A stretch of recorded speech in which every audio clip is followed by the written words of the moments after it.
Is that okay if I take a moment today and tell you a little bit about my story? It has something that will be valuable to you. 12 years ago, I landed on Salt Lake City with my daughter. She was 18 at the moment. And we got here really with 2 bags and a teddy bear. We didn't have many resources. Actually, the resources that we brought with us, they ended up in a very short period of time. And we had to build a business from nothing.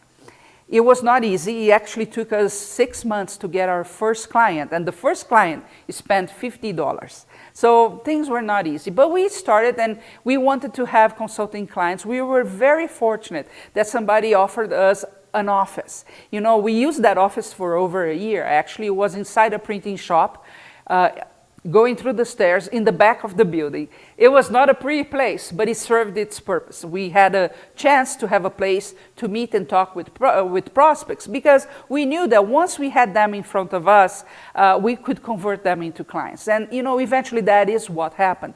But we needed to get the word out there. And we didn't have any money in order to do advertising. We started going to networking meetings, and I have to tell you, that has really helped us over the years, many, many times over.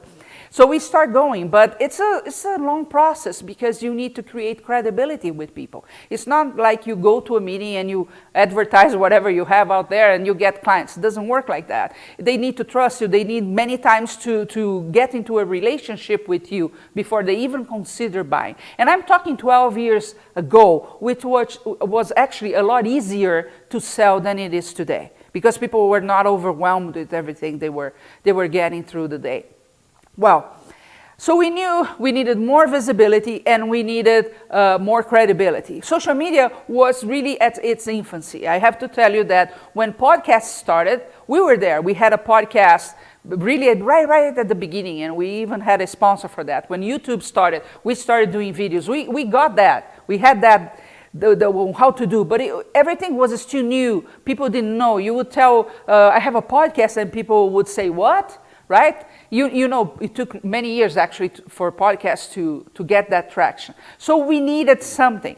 And we started getting every single chance we had to be interviewed. And by interview, I said if I had a friend doing a podcast, I would go there and be interviewed with them.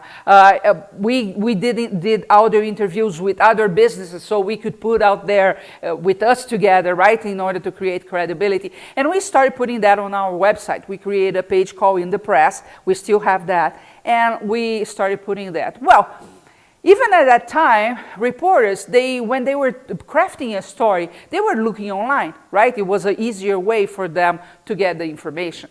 And we finally got our first breakthrough.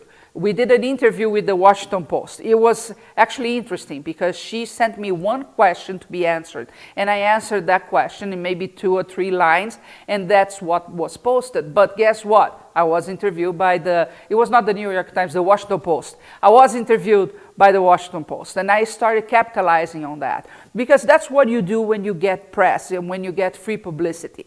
You use that. You just don't hope that people will watch and read or listen and things will happen. That's not how it works. You have to promote that a lot, over and over and over, through years in the process. So you have to put on your blog, you have to put on social media. You use that interview, even when it's just one paragraph, everywhere.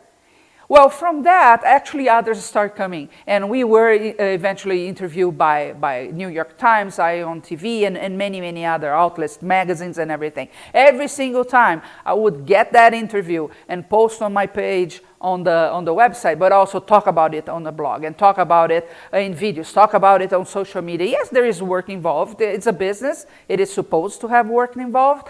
So we did that, and what happened is that triggered more and more interviews, because then people say, oh, they were interviewing this place, so I'm going to interview them. So it triggers the whole process. But really the benefit, the major benefit behind that is that the perception of what we did increased. People will look and say, well, if the media thinks they're good enough, well, then they have to be good enough. Credibility increased in the process.